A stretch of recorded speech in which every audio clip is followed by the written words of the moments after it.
실제 교회에서 있었던 일들입니다. 귀 기울여 잘 이렇게 들어보시기를 바랍니다. 주일 예배 시간에 그 성악으로 유학을 마치고 돌아오는 한 집사님이 교우들 앞에서 이렇게 특송을 하게 되었습니다. 그래서 이제 인도자가 소개하는 겁니다. 이어서 유학을 마치고 돌아온 소프라노 김 집사님의 특송이 있겠습니다. 그 후에 목사님께서 견딜 수 없이 괴로운 경험이란 제목으로 설교해 주시겠습니다. 약간 웃음이 나와야 되는 포인트인데 전 모르겠습니다. 앞의 특송과 뒤의 설교의 관계가 이상하니까 실제 이 광고가 진행됐을 때 회중에서 키득키득 웃음소리가 나왔답니다. 이어서 광고 시간입니다. 다음 주일 담임 목사님께서 출타하셔서 다음 주일 1, 2부 예배 설교는 두 분이 해주실 예정입니다. 1부 예배 설교는 선임 장로님께서 물 위를 걸으시는 예수님이라는 제목으로 설교하시고 2부 예배는 교육 목사님이 예수님을 찾아서라는 제목으로 설교하시겠습니다. 또 이어서 광고가 있었습니다. 다음 주에는 여전도회 주최로 바자회를 교회 마당에서 엽니다.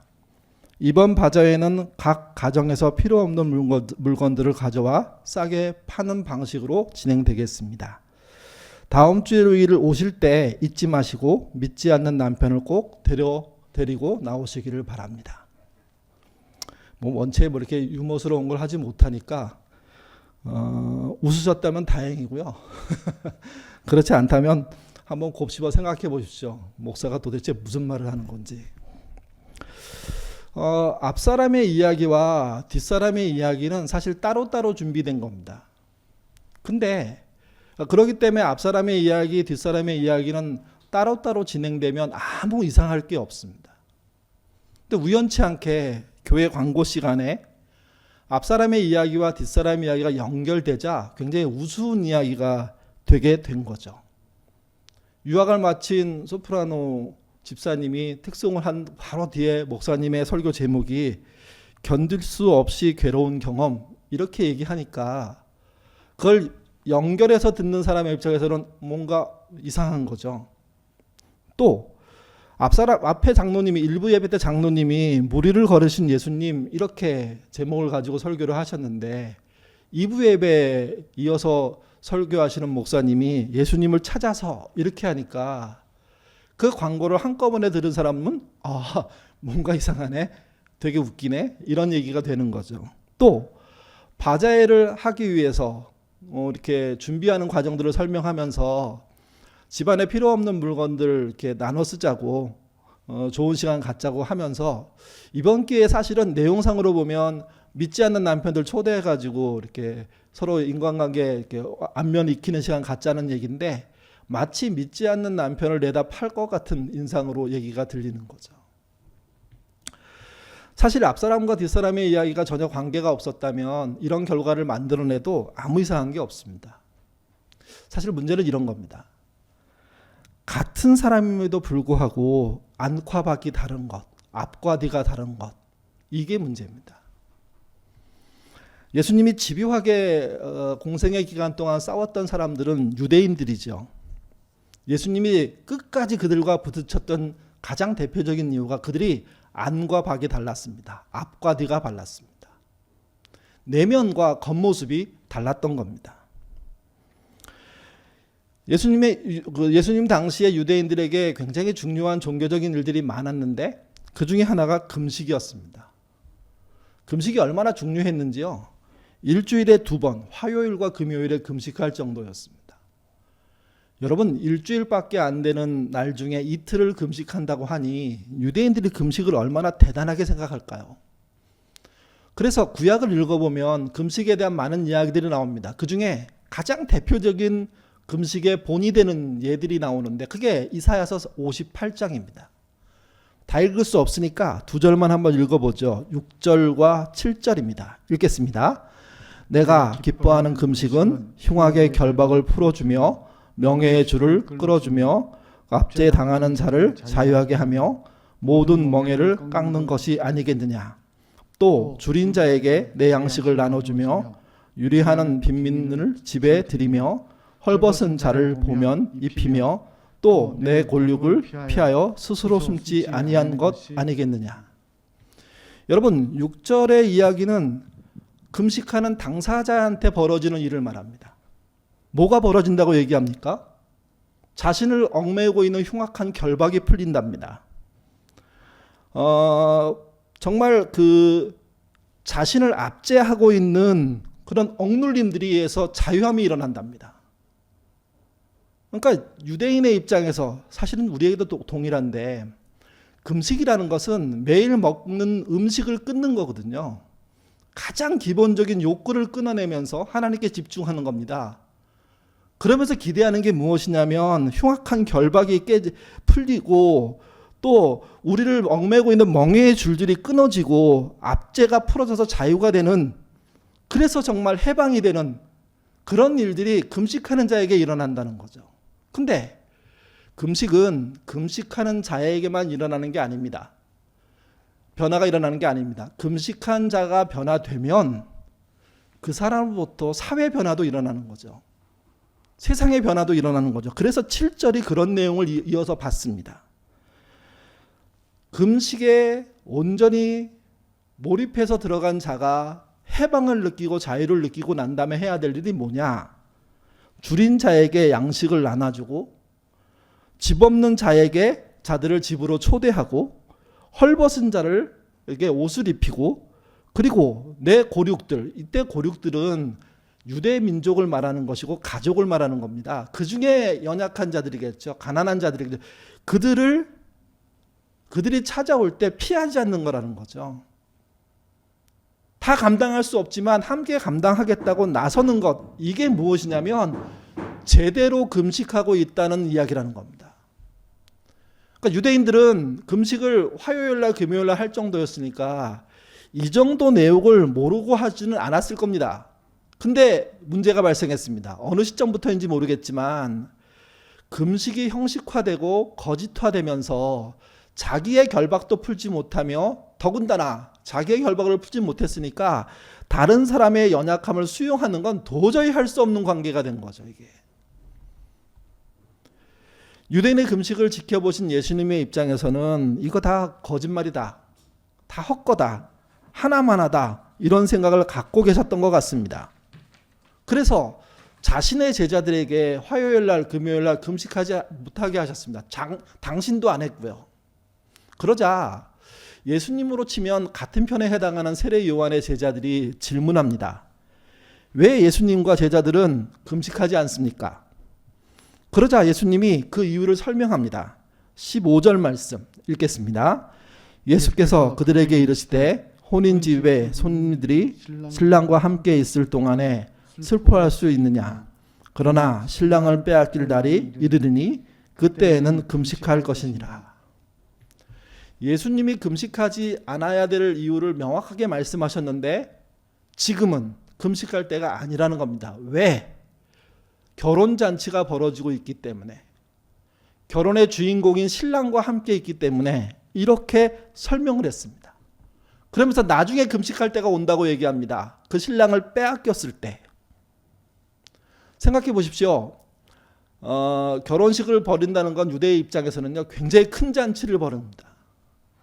하루 온종일 먹고 마시고 놀고 춤추고 대화하고 막 굉장히 신랑 신부 또 그 가족들을 축복하는 일들이 아주 매진해야 되는데 거기 가서 아무것도 안 먹고 앉아 있다, 계속 버티고 있다. 그러면 그 주변의 사람들, 신랑 신부 또 여러 가족들이 얼마나 불편하겠습니까?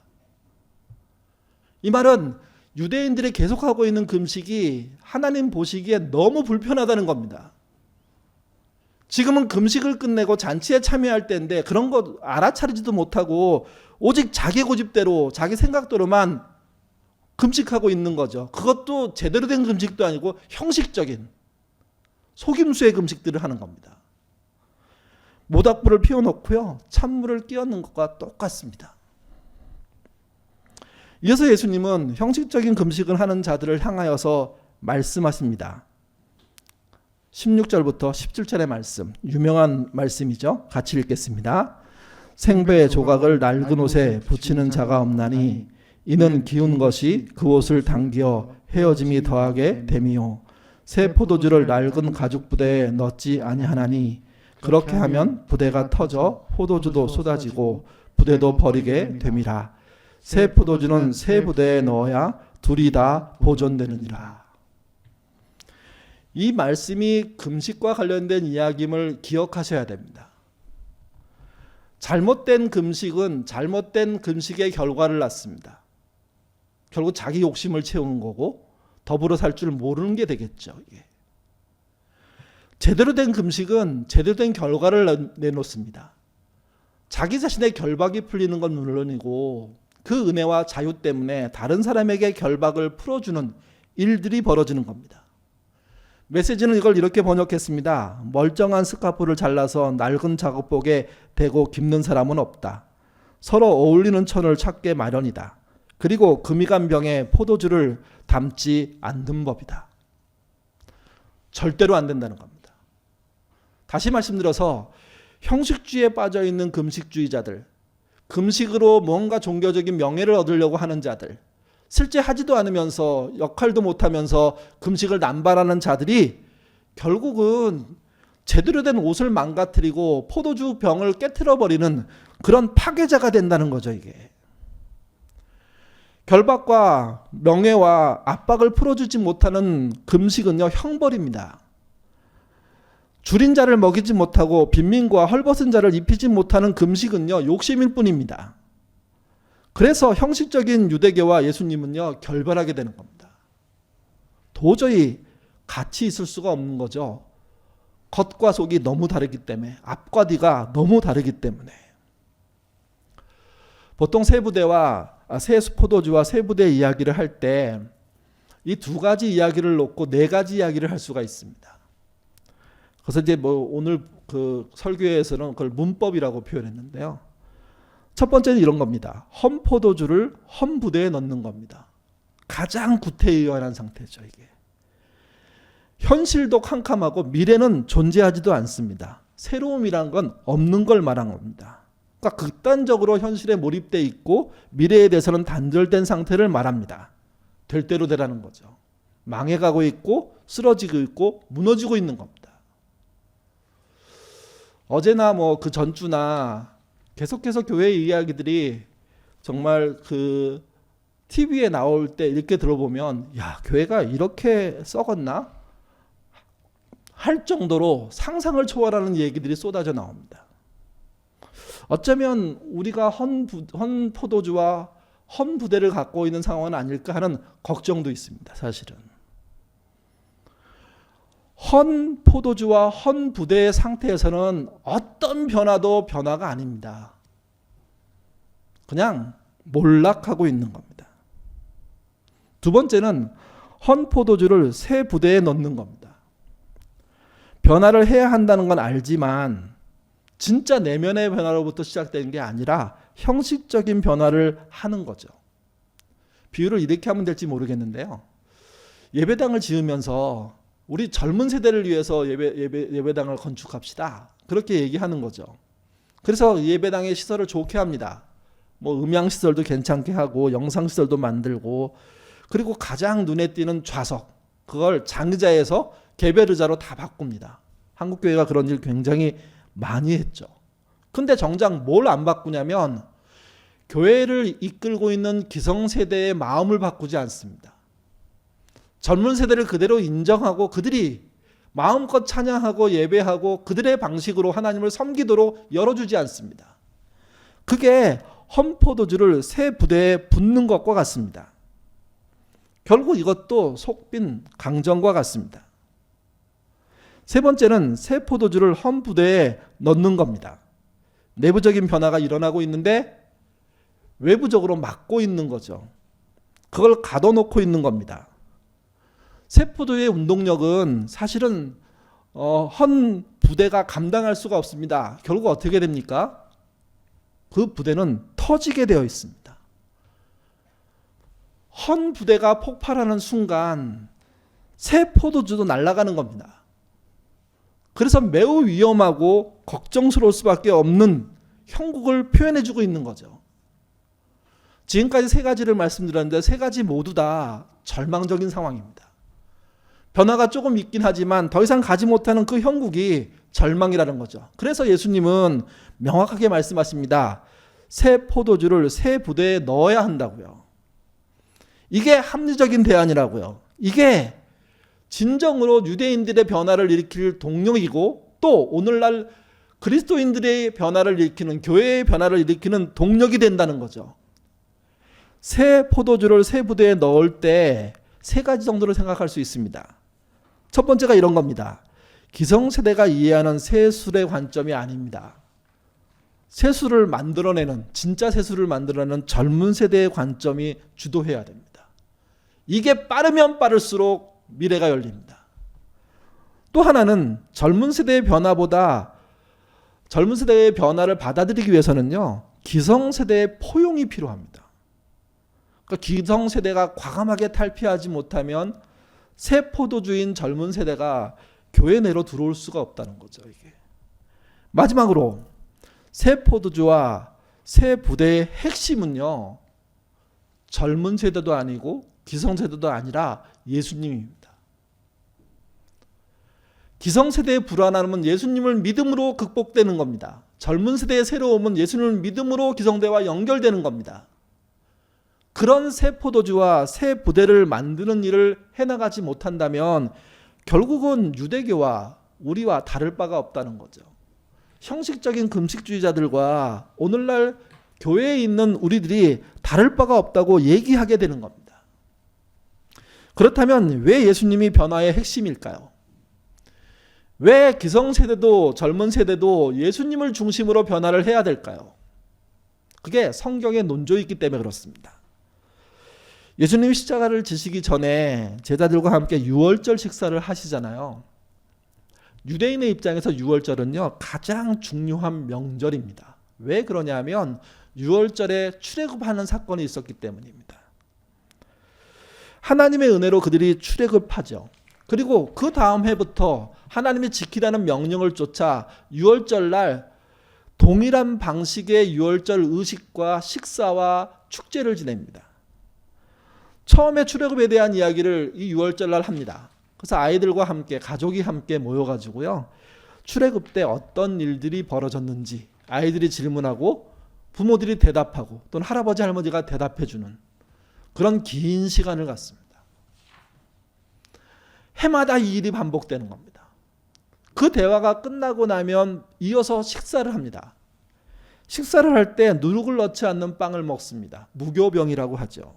또 쓴 나물을 먹습니다. 평상시에 먹지 않는 굉장히 쓴 나물.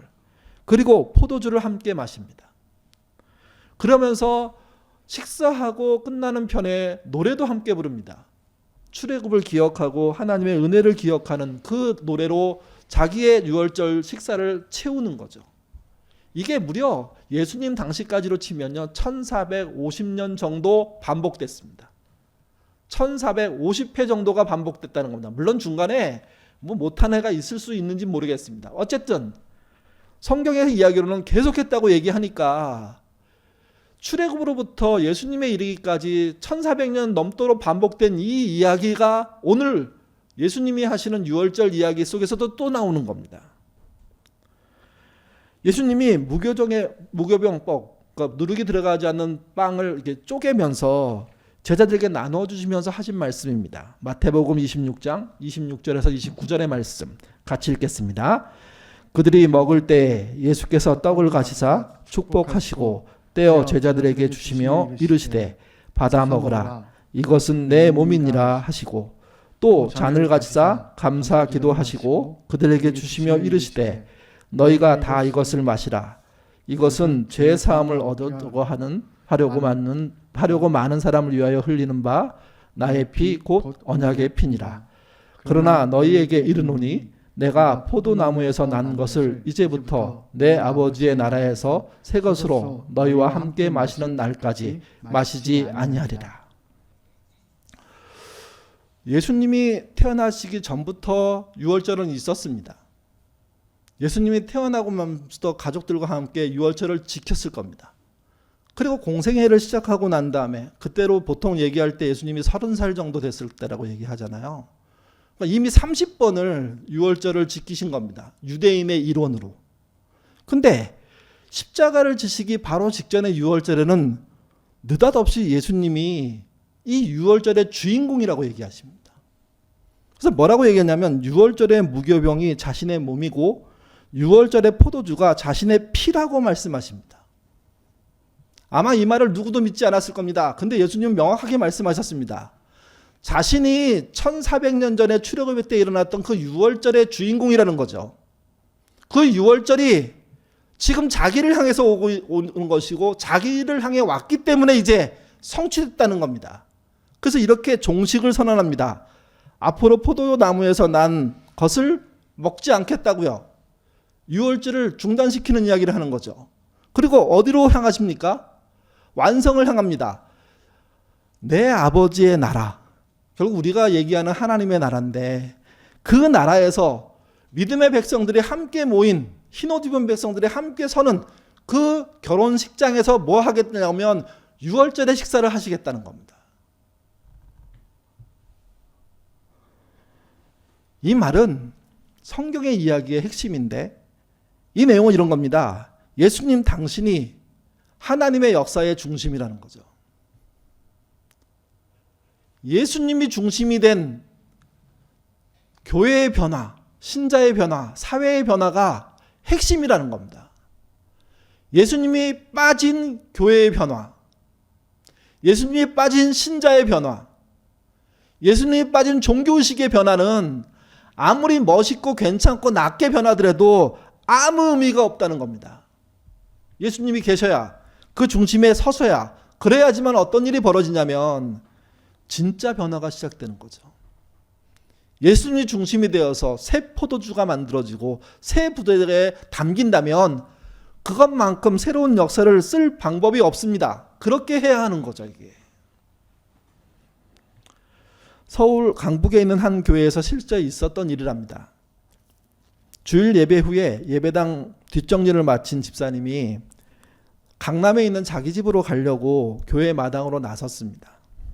그때 평상시에 안면은 있지만 뭐 잘은 모르는 교회 권사님과 이렇게 눈이 마주쳤습니다. 그래서 인사를 했죠. 그때 권사님이 그분은 이제 교회 학교에서 봉사하시는 분이었는데 자기도 그 교회 일을 마치고 집으로 가기 위해서 주차장으로 가는 길이었던 거예요. 근데 한 사람은 이제 대중교통을 이용해서 집에 가려고 했고 한 사람은 자기 차를 이용해서 가려고 하는데 그 권사님이 그 집사님에게 인사하면서 물었어요. 어디 사세요?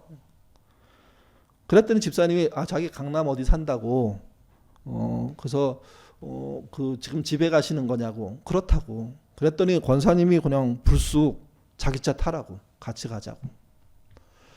그 정도 얘기 들어보면 보통 그 사람들은 저분이 나와 비슷한 동네 사나 보다, 가는 길에 내가 내릴 수 있나 보다, 뭐 이 정도 생각하고 별 생각 없이 고마워서 또 대중교통을 타고 가는 게 힘들기도 하니까 그 권사님의 차를 얻어 타고 집으로 향했습니다. 가는 동안 여러 가지 얘기했죠. 언제부터 교회를 나왔는지, 또 어떤 일을 하는지, 또 어떤 은혜를 받았는지, 요즘은 어떤 생각을 하는지 뭐 등등 이야기를 쭉 하고 아주 재밌게 하면서 집 근처에 왔어요. 그때 권사님이 물으세요. 어느 아파트에 사세요? 구체적으로 무슨 동 무슨 아파트예요? 그래서 그냥 무심결에 어떤 아파트에 산다고 알려드린 거예요. 그랬더니 그 권사님이 자기 집 아파트 앞 딱 내려주는 겁니다. 너무나 고맙기도 하고 미안하기도 해서 또 내가 물어보지 못한 게 있구나 하는 생각이 있어서 물었습니다. 권사님은 집이 어디세요? 그랬더니 권사님이 이렇게 얘기하더랍니다. 저 교회 옆에 살아요. 그러고 하시는 말씀이 이런 거였대요. 일주일에 한 번은 누군가에게 하나님의 선물이 되기를 원해서 이런 일을 하는 거예요. 그러니까 너무 이상하게 생각하지 마세요. 집사님에게 이게 조그만 선물이 됐으면 좋겠어요. 다음 주에 교회에서 봬요 하고 그냥 가버린 거죠, 이게. 여러분, 방금 말씀드린 권사님은 왜 잘 알지 못하는 익명의 사람들에게 하나님의 선물이 되는 삶을 살고자 했을까요? 저는 그 권사님이 제대로 된 그리스도인이라는 전제로 말하고 싶습니다. 그 권사님이 제대로 된 그리스도인이라면 그건 예수님 때문입니다. 그분이 주신 은혜 때문입니다. 그분이 알려주신, 만나게 하신, 경험하게 하신 새로운 세상 때문입니다. 그 세상의 소중함을 알기에 그 세상의 주인공이신 예수님이 뭘 원하시는가를 생각했고, 그래서 그 스스로는 뭘 결정했냐면 일주일에 한 번 정도는 내가 누군가에게 하나님의 선물이 되는 삶을 살자. 그리고 그날 우연치 않게 만난 교회의 집사님, 얼굴 정도 아는 교회의 집사님에게 그런 선물을 준 거죠. 이게. 여러분, 작아 보이지만 예수님으로 인해서 변화된 신자가 보여주는 실제 새 포도주고 저는 새 부대라고 생각합니다. 우츠마로 간저가 일일 일생이라는 책에서 삶의 본질을 이렇게 얘기합니다. 좀 긴데요. 같이 한번 우리 천천히 읽어보도록 하겠습니다. 만일 그리스도가 세상에 오지 않았다면 어떻게 되었을까? 세상에 공자도 있고 석가도 있고 마호메트도 있고 플라톤도 있고 알렉산더도 있고 시저도 있었죠. 만약 그리스도가 없었다면 어떻게 되었을까? 예수가 없는 나는 전쟁터에서 수많은 적을 물리치는 용사가 되었으리라. 국가를 해치는 자들을 섬멸하는 대장부가 되었으리라. 혹은 가난한 사람을 돕기 위해 내 한 몸 내어주는 자선가가 되었으리라. 그러나 그리스도가 없었다면 죄를 용서하는 기쁨, 하나님의 아들이 되는 기쁨, 나는 죽고 하나님 안에서 살아가는 새 생명의 기쁨, 부활의 소망, 영생의 약속, 예수 그리스도 안에서 받을 수 있는 하나님의 선물들을 받지 못했으리라. 그리스도인의 완성은 예수 그리스도다. 예수 그리스도 뿐이다. 오직 예수 그리스도 뿐이다. 새 포도주와 새 부대에 대한 고민을 우리가 하고 있지만 새 포도주와 새 부대의 핵심은 예수님입니다. 새 포도주를 젊은 세대들이 잘 만들어 놓고 새 부대를 기성세들이 잘 만든다고 하더라도 예수님을 쫓아가지 않고 예수님을 따라가지 않는다면 그것은 새 포도주일 수 없습니다. 새 부대일 수 없습니다. 그냥 사회의 어떤 변화의 한 축을 쫓아가는 그 정도의 변동일 뿐입니다. 명확한 건 새 포도주의 핵심이 예수님임을 우리의 젊은 세대들은 기억해야 됩니다. 또 새 부대의 핵심이 예수님임을 우리의 기성세대들이 기억해야 됩니다. 서로가 다르고 서로가 말이 통하지 않는다고 하더라도 예수님 때문에 새 포도주는 새 부대를 인정하고 새 부대는 새 포도주를 인정하게 되는 것이고 예수로 인해서 통하는 이들이 있기 때문에 둘이 합력하여서 세상이 볼 수 없는 전혀 다른 결과들을 만들 수 있는 길들을 열 수 있게 되는 거죠. 이게. 코로나 이후에 예인교회의 새 문법이 필요합니다. 그게 결국은 젊은 세대로 인한 새 포도주고 기성세대로 인한 새 부대 아니겠습니까?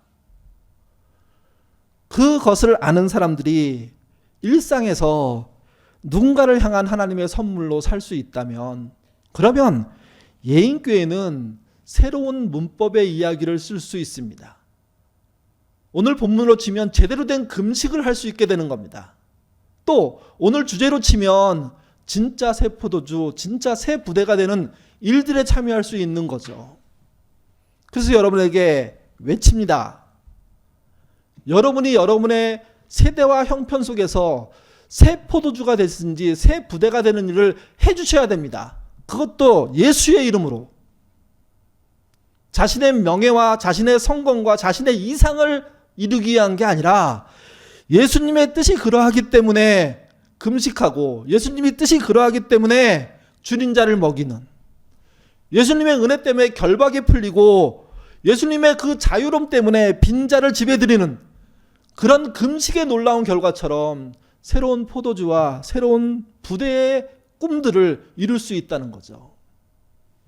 우리 모두가 코로나 이후를 준비하고 있습니다. 이때 예인교회만은 새로운 문법, 새 포도주와 새 부대의 정신들을 진짜 구현해서 내면의 변화와 세상을 향한 사랑의 역사를 쓰는 그런 교회가 됐으면 좋겠습니다. 기도하겠습니다. 자비로우신 아버지 하나님, 우리도 유대인 못지않게 형식에 빠져 있을 때가 많습니다. 억지로 예배드리고 의미 없이 주기도문을 외우고 또 진정한 고백 없이 사도신경을 외울 때가 얼마나 많습니까? 마치 주문처럼 추락한 사도신경과 주기도문을 볼 때마다 우리의 잘못이구나 하는 그런 뉘우침이 생깁니다. 그런 뉘우침이 있음에도 불구하고 그러나 우리는 나아지지 못합니다. 그래서 벼랑에 서는 위기들을 맞이하고 있습니다.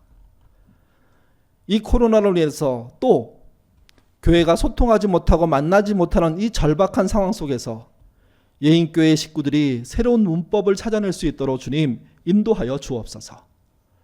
꺼져가는 유대인들에게 금식을 통해서 예수님은 새 포도주와 새 부대에 대해서 말씀하셨습니다.